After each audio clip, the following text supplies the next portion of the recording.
Welcome to the Gear Bunker. Today we're changing things up a little bit. Normally I do guns and optics and things like that. Today I decided to do a review on the Trek Marlin 6 Generation 2, my mountain bike I've had for just about 14 or 15 months now. We'll go over the specs about it, who it's for, who it's not for, what I like and what I dislike about it, having owned it for almost a year and a half now. So as you can see, the Marlin 6 is a hardtail, and what that means is no independent rear suspension. It's got the front forks, and basically on the back end it's you and the tire is your suspension, which this has suited me just fine for riding bike paths, dirt trails, gravel trails, things like that. This is great if you are positioned like I am. I had an unexpected heart attack last year, which forced me to stop playing hockey, and my asthma forced me to stop playing hockey after 25 years. So I bought a bike so I could still maintain some level of activity, and that's great. If you have kids, nephews, nieces, anybody, family members you want to go riding with, this bike will more than fit the bill. It comes in at about $649, regardless of size, this isn't your Walmart bike. I've had no issues with it. We'll get into that in a second. So sizes, I said it was $649. Well, $649 is the price for all the sizes. So it goes from extra small to 2XL, measured in height, the height of the rider. So your local bike shop will size you like I did. I went in, I sat on the bikes they had, they sized me up, and they got me the medium. So basically, if you're between 4'9" and 6'8", there is a Trek Marlin 6 that can fit you.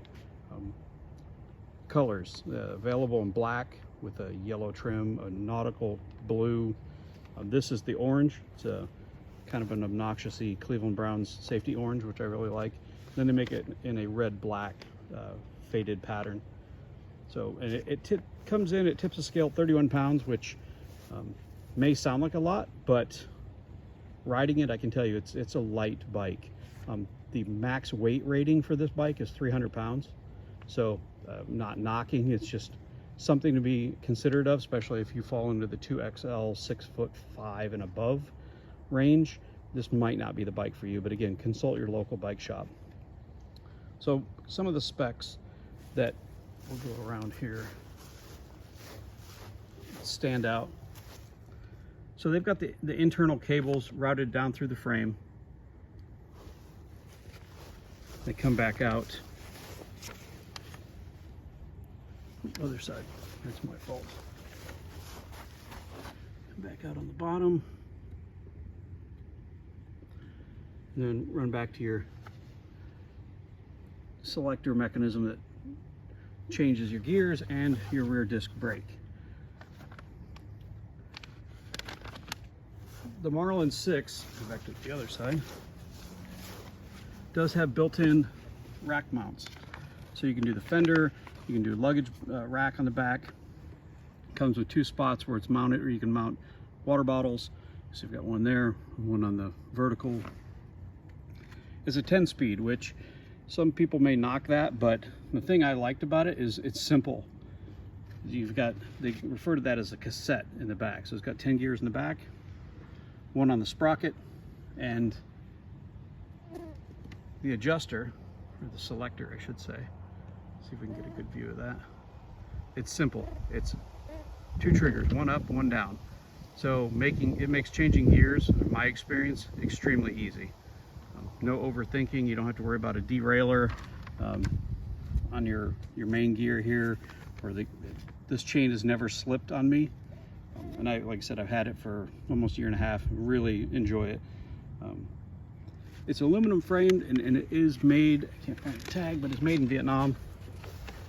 And again, I've had no issues with it, aside from, I will say, I went in the bike shop the first time and got sized up, and this is the importance of going to, I think, a specialty shop. I got sized for the height, and then I rode it for about a year, and the seat absolutely killed me. And there was some issues with my elbows and my wrists, which have both been rebuilt. on the ergonomics. So what I did this year was, it's made a huge difference, is I changed the seat to a seat with a little more padding. And then on the front end here, we raised the neck, put a taller neck on it, and I changed the grips. These normally come with just round grips. So I went with a little wider grip, Ergon GP1. So what that does is it just gives you a wider surface for your palms to sit, and it'll take a lot of the stress off your wrists and elbows. And if you've had repair surgery like carpal tunnel or anything like that, these type of grips really made a huge improvement for my my riding enjoyment. I could go for short rides, but it sucked if you got more than 4 or 5 miles. So again, those are the only downsides of it. Getting the front end and the handlebars set for how you like to ride and your specific height and arm length, things like that. And again, these are things that a local bike shop should be able to help you with. $649 MSRP, 31 pounds, 10 speed, available in 4 different colors. And really, if you're looking to just stay active or maintain some level of activity, this is a great pickup. It is much better than anything you're going to get at your big box stores, your Walmarts. Maybe if you have an REI, I think they sell Trek. But stop in your local bike shop, go onto Trek's webpage, see if there's one near you, and really take a look at it. And go for a test ride. Most bike shops I've found are very accommodating about test rides. I test rode this in a different color before I picked it up. I waited about a year because I ordered it and they were still backlogged because of COVID issues. See nice clean welds you'd expect. Again, this has been the Gear Bunker, and hopefully you enjoyed this first look at the Trek Marlin 6. And if you have any questions about it, reach out and contact us. I'm an open book. I will tell you everything I need or everything I know about it or what I've experienced about it. So thanks for stopping by.